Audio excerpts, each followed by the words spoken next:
بسم اللہ الرحمن الرحیم۔ کتاب الذبائح۔ ذبائح ذبیحہ کی جمع ہے۔ ذبیحہ اس جانور کو کہتے ہیں جس کو ذبح کیا گیا ہو، ٹھیک ہے، لیکن مجازاً اس جانور کو بھی کہہ دیتے ہیں جس کو ذبح کیا جانا ہو، یعنی ذبح کیے جانے کے قریب ہو، ٹھیک ہے، یا جس کی شان ذبح ہو، یعنی جو ذبح کیا جاتا ہے۔ حرم ذبیحۃ لم تزکیٰ، حرام ہے وہ ذبیحہ جس کی زکوٰۃ نہ ہوئی ہو۔ جس کی زکوٰۃ کہتے ہیں ذبح کرے اور ذبح کرتے وقت بسم اللہ پڑھے، اس کو زکوٰۃ کہتے ہیں۔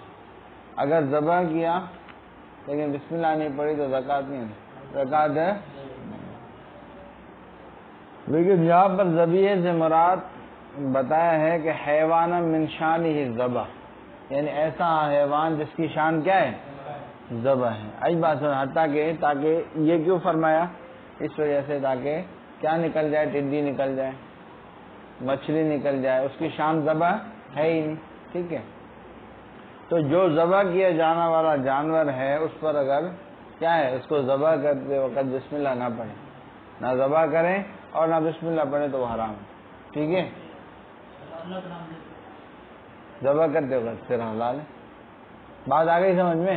تو زکوٰۃ ضروری ہے۔ زکوٰۃ مانا ذبح بھی کرے اور بسم اللہ بھی پڑھے، سمجھا؟ اور ذبیحے سے مراد جو ہے وہ ذبح کیا ہوا جانور نہیں ہے بلکہ جس کی شان ذبح ہے، کیونکہ جب ذبح کیا ہوا جانور مراد لیں گے نا تو اس سے مراد یہ ہوگا کہ حرام ہے وہ جانور جس کو ذبح کیا جائے لیکن اللہ کا نام نہ لیا جائے، ٹھیک ہے۔ چنانچہ اس میں متردیہ داخل نہیں ہوگا جو پہاڑ سے گر کے مرے، نتیحہ داخل نہیں ہوگا جس کو سینگ میں دو جانور ایک دوسرے کو سینگ مارے ایک مر جائے۔ بات آ گئی سمجھ میں؟ تو جب اس کو ذبیحہ کو ماشان و ذبح کی معنی میں لیں گے تو اس صورت میں یہ ساری چیزیں داخل ہو جائیں گی۔ آئی بات سمجھ میں؟ بات آ گئی سمجھ میں؟ اراد بالذبیحہ حیوان من شانہ الذبح، مراد جو ہے وہ ذبیحہ سے ایسا حیوان ہے جس کی شان کیا ہے، ذبح ہے۔ حتیٰ یخرج السمک، حتیٰ کہ نکل جائے مچھلی اور ٹڈی۔ اذ لیس من شان ما ذبح، کیونکہ ان دونوں کی شان ذبح نہیں۔ وانما حملناہ علی ذلک، اور جزیرت ہم نے اس کو محمول کیا، یعنی ذبیحہ کے لفظ کو علی ذلک اس معنی پر، لا علی المعنی الحقیقی، معنی حقیقی پر معمول نہیں۔ کیوں؟ اذ لو حمل علیہ لکان المعنی حرم مذبوح لم یزکیٰ، کیونکہ اگر معمول کیا جائے حقیقی معنی پر تو معنی یہ ہوگی کہ حرام ہے ایسا ذبح کیا ہوا جانور جس پر بسم اللہ نہ پڑھی جائے، ای لم یذکر اسم اللہ تعالی علیہ، یعنی جس پر اللہ تعالیٰ کا نام ہے نہ لیا جائے۔ چنانچہ فلا یتناول حرمت ما لیس بمذبوح، چنانچہ پھر یہ متن کی عبارت نہیں شامل ہوگی ایسے جانور کی حرمت کو جو مذبوح نہیں ہے، سمجھا؟ مذبوح نہیں، جب اس کو مذبوح کی معنی میں لیں گے تو غیر مذبوح سے نکل جائے گا۔ کل متردیہ، جیسے وہ جانور جو باہر سے گرے، ورنتیہ اور سینگ مرا ہوا، ونحوہما اور اس کے مثل، ٹھیک ہے، گلا گھونٹ کے مارا ہوا، اپنی موت مرنے والا وغیرہ وغیرہ۔ ولا، اور نہیں داخل ہوگا وہ صورت جب کاٹا جائے زندہ حیوان کا ایک عضو، کہ حیوان زندہ تھا اس کا ایک ٹانگ کاٹ دی تو وہ ٹانگ حرام، تو ٹانگ کیا ہے، حرام ہو گیا نا۔ وَإِذَا حُمِلَ عَلَى الْمَعْنَى الْمَجَازِي، جب معنی مجازی پر معمول کیا جائے گا، یعنی وَهُوَ مِنْ شَانِهِ أَنْ يُذْبَحَ، کہ ایسا جانور جس کی شان کیا ہے کہ وہ ذبح کیا جائے، تناول الصور المذکورہ، وہ مذکورہ تمام صورتوں کو شامل ہو جائے گا۔ ثم فسر التزکیہ بقولہ، پھر تزکیہ کا تذکرہ کیا اپنے اس قول کے ساتھ۔ دیکھو زکوٰۃ دو قسم کی، زکوٰۃ اضطراری اور ایک زکوٰۃ اختیاری۔ زکوٰۃ اضطراری جس کو زکوٰۃ ضرورت بھی کہتے ہیں، وہ دو تین صورتوں میں ہوتی ہے۔ ایک صورت کیا ہے، بندہ شکار کرے اور تیر پر بسم اللہ اللہ اکبر پڑھ کے تیر لگائے تو وہ جانور مر جائے تو وہ حلال ہے، وہ کیا ہے۔ اور دوسری زکوٰۃ ضرورت ہوتی ہے کہ کنویں میں کوئی جانور گر جائے، مثلا اونٹ گر جائے، اب اونٹ کو کنویں سے نکالیں گے، جب تک وہ ڈوب جائے، ہو سکتا ہے مر جائے، تو وہیں سے اس کو تیر مار کے بسم اللہ اللہ اکبر کہہ کے لگائیں گے تو اس صورت میں کیا ہو جائے گا۔ اسی طرح جو جانور ہو تو پالتو لیکن بدک جائے، دیکھیں نا مثلا ایسے بیل ہوتے ہیں جو بھاگ جاتے ہیں، پھر کسی کے ہاتھ ہی نہیں آتے، لوگوں کو ٹکر مارتے ہیں، اس کو بھی تیر مار کے ذبح کیا جا سکتا ہے۔ بندوق کی گولی نہیں، ہر وہ چیز جس سے زخم لگے، ٹھیک ہے، نوک والی چیز ہو۔ بندوق کی گولی نوک نہیں ہوتی اس کی، وہ کیا ہوتی ہے، وہ چوٹ لگا کے اندر گھستی ہے، سمجھا؟ بہرحال آگے آئے گا، بندوق کا مسئلہ آئے گا۔ تو یہ کیا ہے، ذبح ہے، زکوٰۃ ہے، زکوٰۃ اضطراری ہے، کرتے ہیں لیکن وہ حلال نہیں ہوں گے جب تک ذبح نہیں کریں، سمجھا؟ حلال نہیں ہوں، کچھ سانس ہو تو اس کو ذبح کرو پھر حلال ہوگا، سمجھے؟ یعنی پھر وہ ذبح اضطراری نہیں، اختیاری ہو گیا نا، پھر سمجھا نا؟ نہیں سمجھا؟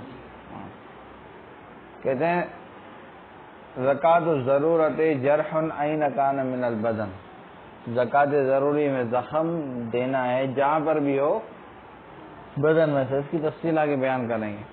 والاختیار، اور زکوٰۃ اختیاری کیا ہے، ذبح بین الحلق واللبہ، ذبح کرنا حلق اور لبہ کہتے ہیں، یہ جو گردن سینے کی جو ہڈی ختم ہوتی ہے اور ایک نرم چیز شروع ہوتی ہے نا، اس کو لبہ کہتے ہیں۔ اس کو کیا کہتے ہیں، سمجھا نا؟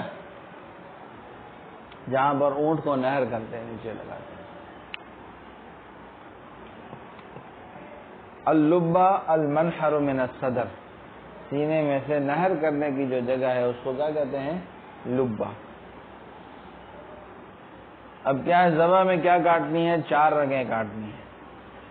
عروق الحلقوم، کیا حلقوم، وہ رگ جس سے سانس جاتی ہے، وہ نس جس سے، دیکھا نا وہ پائپ کی طرح ہوتا ہے، سفید رنگ کا، اس میں چوڑیاں چوڑیاں بنی ہوتی ہیں، وہ سانس کی نالی ہوتی ہے۔ وہ کس کی ہوتی ہے،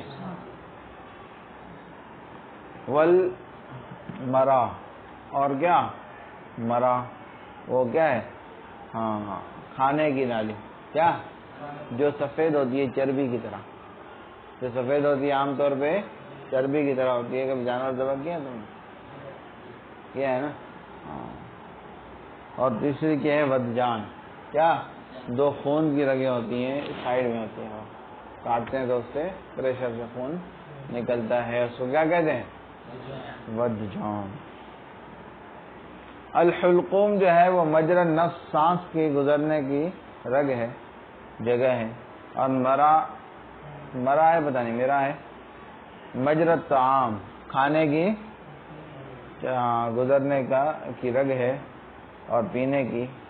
اور ہدایہ میں اس کے برعکس لکھا ہوا ہے، وہ سہو من الکاتب، وہ کاتب سے غلطی ہو گئی، ٹھیک ہے، اب غیر ہو یا اس کے علاوہ کوئی غلطی ہے۔ فلم یجوز فوق العقدہ، اب بتا رہے ہیں کہ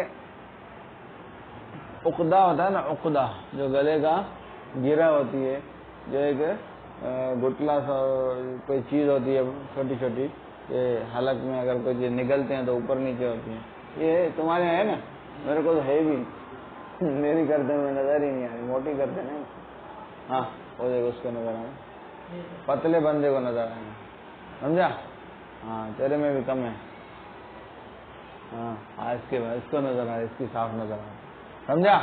کہتے ہیں کہ اس کے نیچے ذبح کرنا ہے، اس کے نیچے، اور آج کل کسائی اس کے اوپر کہتے ذبح کرنا، ہاں نہیں اس سے نہیں، اس کے نیچے کرنا ہے، ٹھیک ہے، لیکن اوپر کریں تو جائز ہے، آگے بتائیں۔ فلم یجوز فوق العقدہ، عقدہ کے اوپر جائز ہے، بل بعض افتوں، اور بعض نے فتویٰ دیا ہے جواز کا، کیونکہ حضور صلی اللہ علیہ وسلم نے فرمایا کہ ذبح ہے لبہ اور لحیتین کے درمیان، یعنی جبڑے سے لے کر لبے کے درمیان جہاں پہ بھی ذبح کرے وہ کر سکتا ہے۔ بات آئی سمجھ میں؟ وحل بقطع ای ثلاث منہا، اور حلال ہے کوئی سی بھی 3 رگیں کاٹنے سے اس میں سے، اقامۃ للاکثر مقام الکل، اکثر کو کل کے قائم مقام کرتے ہوئے۔ بات آئی سمجھ میں؟ سب سے اوپر جو ہوتی ہے نا وہ سانس کی نلی ہے، ٹھیک ہے، دیکھو جو سخت سخت یہاں نظر آتی ہے وہ سانس کی نلی، ٹھیک ہے، اس کے برابر میں تھوڑا پیچھے ہوتی ہے کھانے کی نلی، اور اس سے پیچھے ہوتی ہیں ودجان۔ بات آ گئی سمجھ میں؟ تو 3 کٹیں گی تو غالباً پہلے 2 تو سانس کی اور کھانے کی تو کٹ جائے گی، ودجان میں سے 1 کٹے گی 1 رہ جائے گی، ایسا ہی ہوگا۔ بات آئی سمجھ میں؟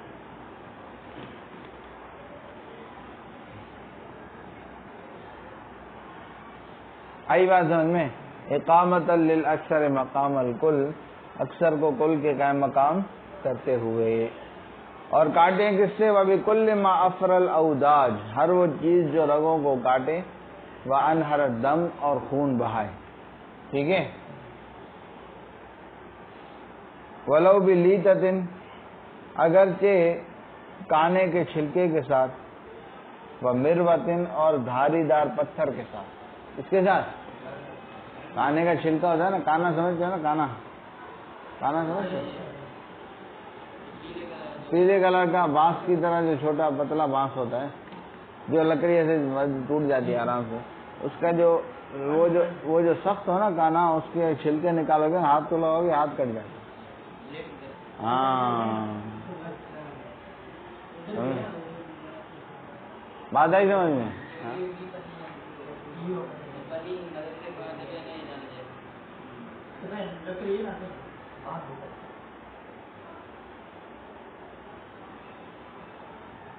جی، اللیتا، لیتا کسے کہتے ہیں؟ قشر القصب، کانے کے کا چھلکا، مروا کہتے ہیں الحجر الذی فیہ حدۃ، ایسا پتھر جس میں کیا ہو؟ دھار ہو۔ الا سنا وظفرا قائمتین، مگر دانت اور ناخن جو کیا ہوں؟ لگے ہوئے ہوں جسم میں۔ ہاں، تو نے کہا بھائی 4 رگیں توڑنی ہے نا، گلا اٹھا کے اس کا چل بھائی، خون بھی بہہ گیا، رگیں بھی اکھڑ گئی، چل، سمجھا؟ مثال دو، کوئی بلوچ آدمی کرے، ہے نا، ہاں، یا جو ہے ناخن بڑے ہوں اور اس کی وجہ سے پکڑ کے ایسے، سمجھا؟ تو یہ جائز نہیں ہے، ٹھیک ہے۔ اما اذا کانا منزوعین، بہرحال جب وہ اکھڑے ہوئے ہوں، کوئی نوکدار دانت ہو اکھڑا ہوا ہے، یا ناخن ہے وہ بڑا کسی کا اکھڑا ہوا ہے، تو اس سے اگر ذبح کیا تو جائز۔ صحیح، اب انسان کے ناخن سے تو نہیں ہوگا نا، کسی بلی یا کسی شیر کا ناخن جو نوکدار ہوتا ہے اس سے ذبح ہو سکتا ہے، صحیح ہے نا۔ جب اکھڑے ہوئے ہوں تو تحل الذبیحہ، تو ذبیحہ کیا ہے؟ حلال ہے۔ بات آگئی سمجھ میں؟ جسم میں لگے ہوئے نہ ہوں، عندنا ہمارے نزدیک لیکن یکرہ، لیکن پھر بھی کیا ہے؟ مکروہ۔ اور امام شافعی رحمۃ اللہ علیہ کے نزدیک جو ہے ذبیحہ ان دونوں کے ساتھ، یعنی دانت اور ناخن کے ساتھ میتہ ہے، یعنی حرام، کیونکہ حضور صلی اللہ علیہ وسلم نے ارشاد فرمایا ما خلا الظفر والسن، کے سوائے ناخن اور دانت کے، فإنہما مد الحبشہ، وہ حبشیوں کی چھری ہے، حبشی ہوتے ہیں نا جنگلی لوگ، ان کی چھری ہے یہ دانت اور ناخن، سمجھا؟ وَنَحْنُ نَحْمِلُهُ عَلَى غَيْرِ الْمَنْزُوعِ، اور ہم اس کو معمول کرتے ہیں غیر منزوع پر، یعنی جو اکھڑا ہوا نہ ہو، فإن الحبشة كانوا يفعلون ذلك، کیونکہ حبشی لوگ اس طرح کرتے تھے۔ آئی بات سمجھ میں؟ ہاں چلو بھائی، صلی اللہ تعالی علی حبیبی سیدنا محمد وعلی آلہ وصحبہ اجمعین برحمتک۔